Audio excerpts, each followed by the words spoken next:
Never have I ever had a threesome. Jack had his glass raised before he'd even finished the sentence.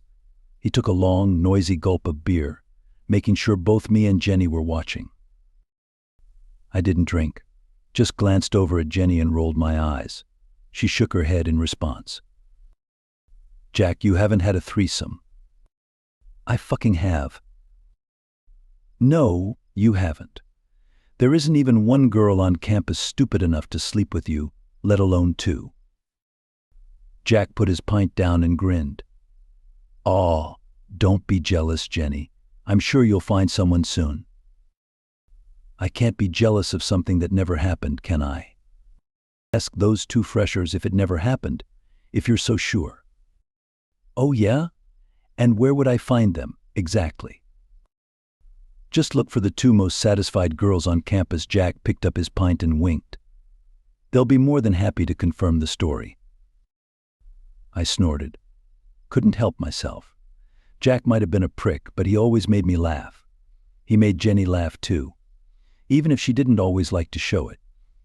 The three of us had been in a flat together in our first year of university, and by December we'd already signed up to share a house for our second year. We'd made the decision fast, giddy with the honeymoon stage of our new friendship. But now I wondered if we'd been a bit too quick. We still got on well and had a laugh together, but I'd noticed Jack and Jenny starting to grate on each other lately, and their grating ended up grating on me. Looking at the frown on Jenny's face after Jack's last comment, I decided to intervene, calm things down before the night took a turn for the worse. Hang on a minute, mate. You can't drink on your own turn, can you? Surely that defeats the point of saying never have I ever. Jack looked back at me with wide, innocent eyes. Sure you can. I checked the rules. Have you checked the rules? Yeah, I Googled them before we came out. There's no way you Googled the rules of never have I ever before we. He's right, you know. The voice cut me off mid-flow. All three of us looked round at the same time. The girl standing next to our table wasn't anyone I recognized.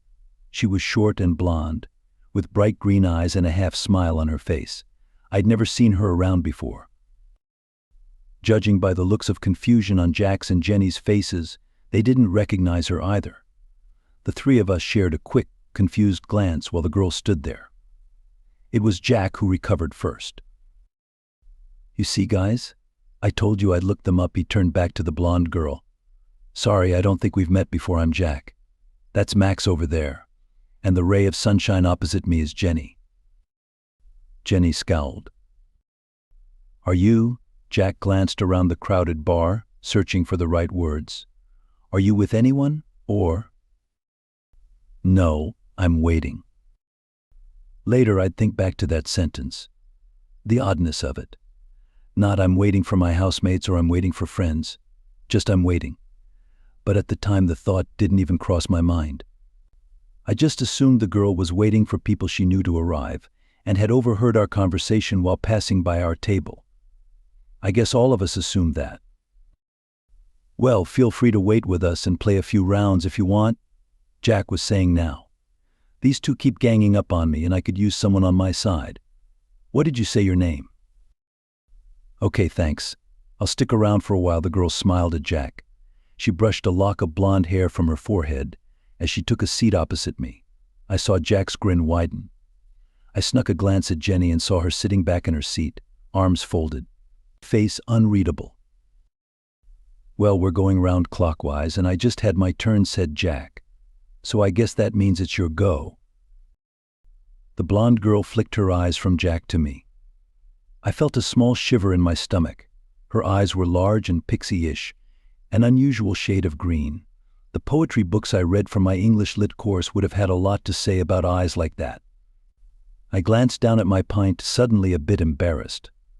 Hoping my face wasn't turning red, I was still staring at the table when the girl spoke. Never have I ever woken up in an empty house. I looked back up, my embarrassment gone as quickly as it had come. Never have I ever woken up in an empty house. What was that about? Never have I ever might not have been the best drinking game at uni, but I'd yet to meet a student who hadn't played it before. Everyone had. It was the kind of time-killing game you played when you didn't have a pack of cards, or when everyone was too drunk to bother with them. And because we'd all played it, we all knew the unwritten rule: the stuff you said was always sexual. It was always something sex-related. The idea was to make a statement like Jack's one about having had a threesome, then wait and see who drank. The people who drank were the ones who'd done it. I cast my mind back, trying to think of a time I'd played when it hadn't been like that. I couldn't.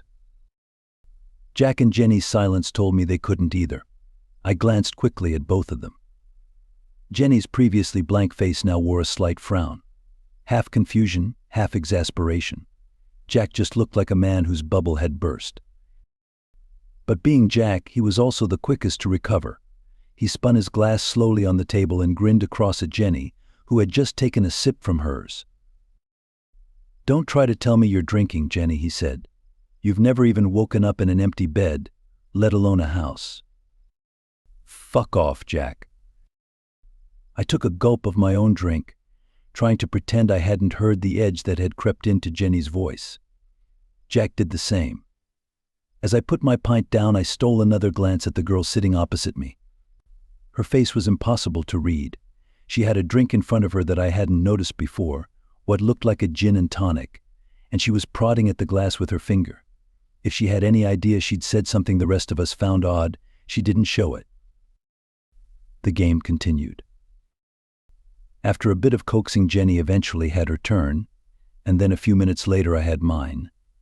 Jack went to get another round of drinks, then came back and took his, and then it was the blonde girl's turn again. I won't describe every single turn everyone took. If I'm honest, I can't remember them all. That was the point when the night began to slide away from me to take that subtle turn that so many of our nights out did, drifting from pleasantly tipsy to suddenly far too drunk. I remember Jack saying something about shower sex that made everyone laugh.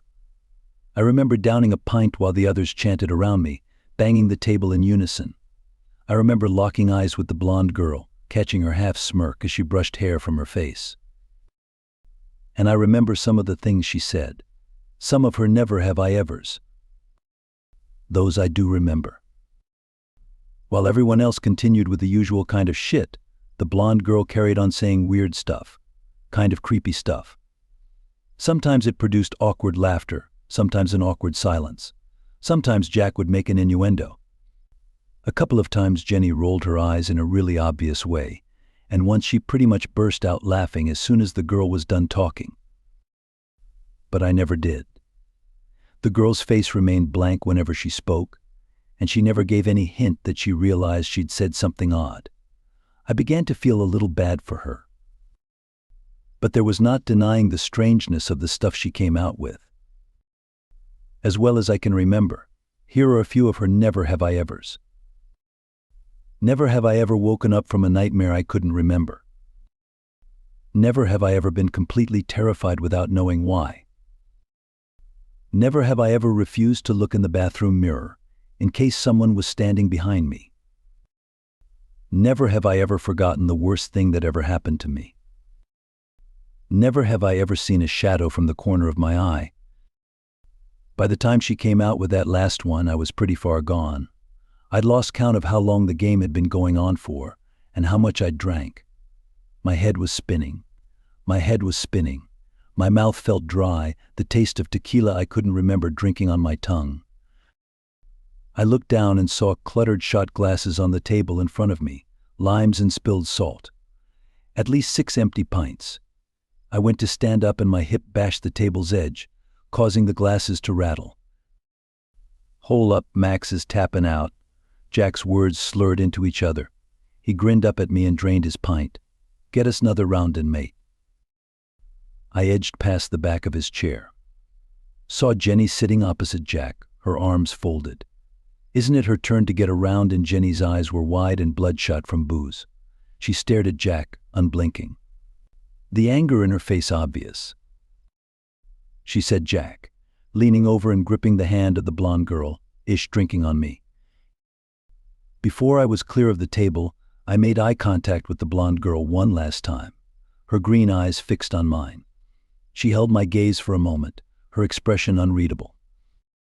Then she winked. As I stumbled away from the table into the crowded bar, I remember thinking it was strange that she still only had that one gin and tonic in front of her. Voices, music, packed, jumbled bodies. The rest of that night is a jigsaw puzzle with pieces missing. When I think back to it now, I'm not sure what's real and what isn't, which memories are true and which are false, conjured up by my own head to fill in the blanks. I have a memory of squeezing my way across a crowded dance floor, the room spinning around me, too many faces, too much light, pounding bass music filling my head. I remember aiming for the bar, but ending up in the toilet, crouched on all fours in a cubicle as I threw up burning tequila, my jeans damp from piss where I kneeled on the wet tiles. Time passed. I don't know how much. The next memory I have is of the dance floor. I was somewhere in the middle, clutching a slopping pint that kept spilling over my hand, dancing with random groups of people. More time passed. The last clear memory I have from that night is of the arguing with a group of strangers. I was swaying next to a table at the back of the bar, next to our table, and I was telling the people sat there that they were in my seat. They were in all our seats. That me and my friends had been sitting there. The strangers looked confused, and then annoyed, finally angry. One of the guys got in my face and told me to fuck off. I mumbled something I can't remember and turned away. For a split second, so fleeting I can't be sure it was real, I thought I saw Jenny. I thought I saw the back of her head. The crowd parted, and I glimpsed her on the far side of the bar, heading towards the exit. Then the crowd shifted, and someone blocked my view, and I lost sight of her. I woke in the darkness of my bedroom, lurched out of sleep like a drowning man desperate for air.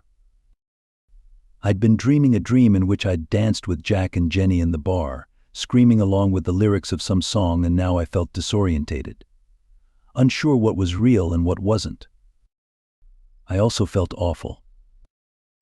My brain felt like it had swollen in my skull. My head pounded. I could taste alcohol and bile in my mouth. My tongue was so dry I couldn't swallow, and my stomach was empty save for acid. I reached over to my bedside table, feeling for a glass of water, and found my phone instead. 3 a.m. The house was silent around me. I couldn't hear anyone downstairs, couldn't remember how I got home. Right then I didn't care. Right then the only thing I wanted was for the pain in my head to go away. I slowly pushed myself up from the bed and swung my legs over the side, kept in a half crouch to try and ease my headache. A fist clenched in my stomach, a warning sign. Move too fast and I'd throw up. I pushed back the duvet and hobbled to my little ensuite bathroom, planning to gulp some water straight from the tap. Click. I switched the small light on and winced at the brightness. Over my head, the extractor fan hummed to life. Keeping my eyes squinted, I crept over to the mirror above the sink. Fuck, I looked awful. My hair stuck up in every direction and the skin of my face was ghost pale. My eyes were bloodshot. I was still wearing the same clothes I'd been in last night. The collar of my shirt was crusted with something yellow, what I took to be vomit. Some neon pink drink had spilled down my front. I reached out and turned on the tap, stared at myself as I waited for the water to go cold, tried to remember what had happened the previous night and how I'd got home.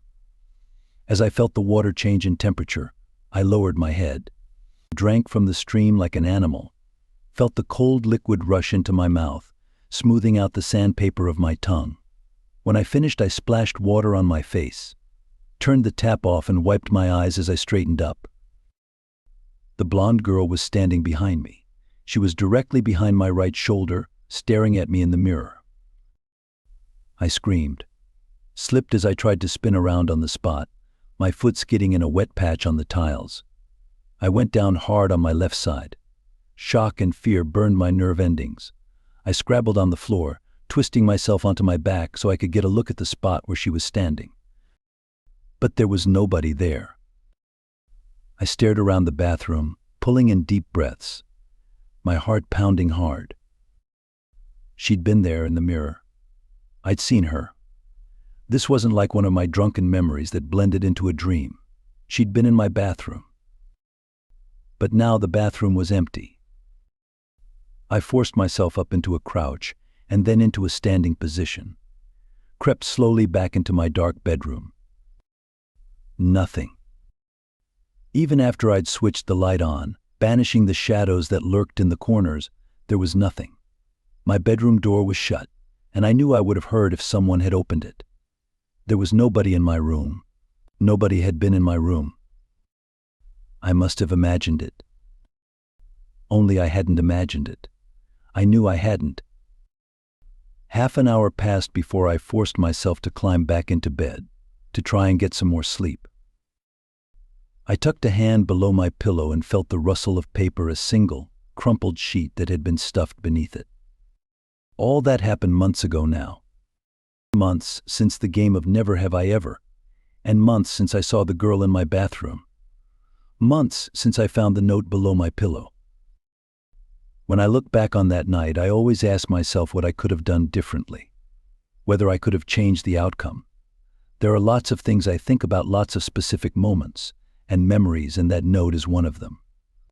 As ridiculous as it was, as unbelievable as it was, I still wonder if I should have given it to the police, if I should have handed it over.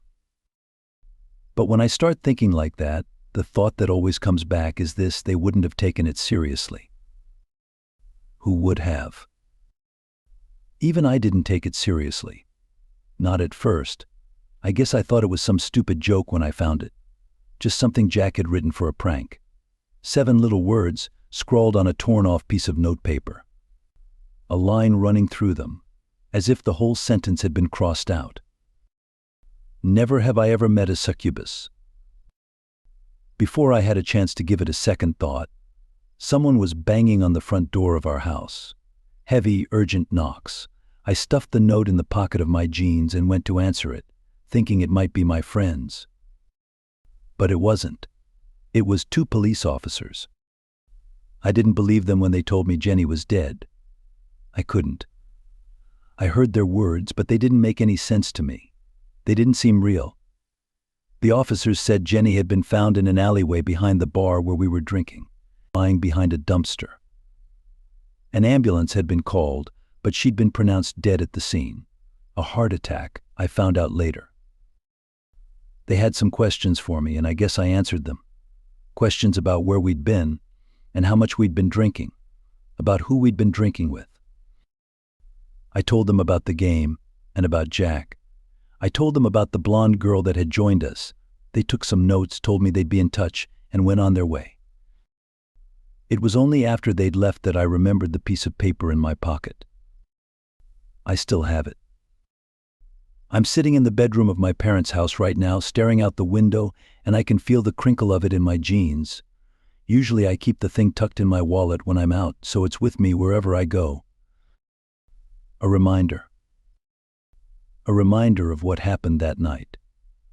A reminder of my friends. A reminder that no matter how many mysteries are uncovered in the world every day, and no matter how many crimes the police solve, there are just as many that they never do. Just as many questions that remain unanswered. Like the question of Jack. They never found him in the end. They looked everywhere, and they interviewed people, but nothing came up. Just dead ends. A few people in the bar confirmed that they'd seen him that night, but that was about it.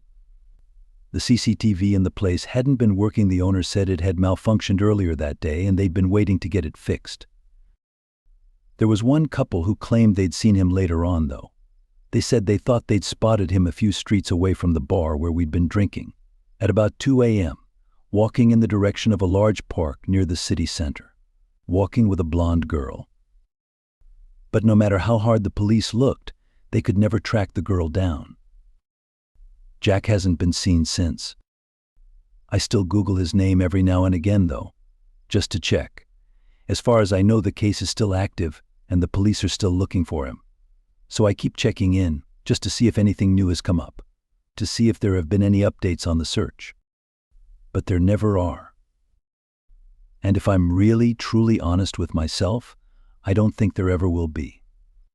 That's the end of the story. Comment down your views about the story. And if you liked it, then give it a thumbs up. Also do subscribe for more content like this.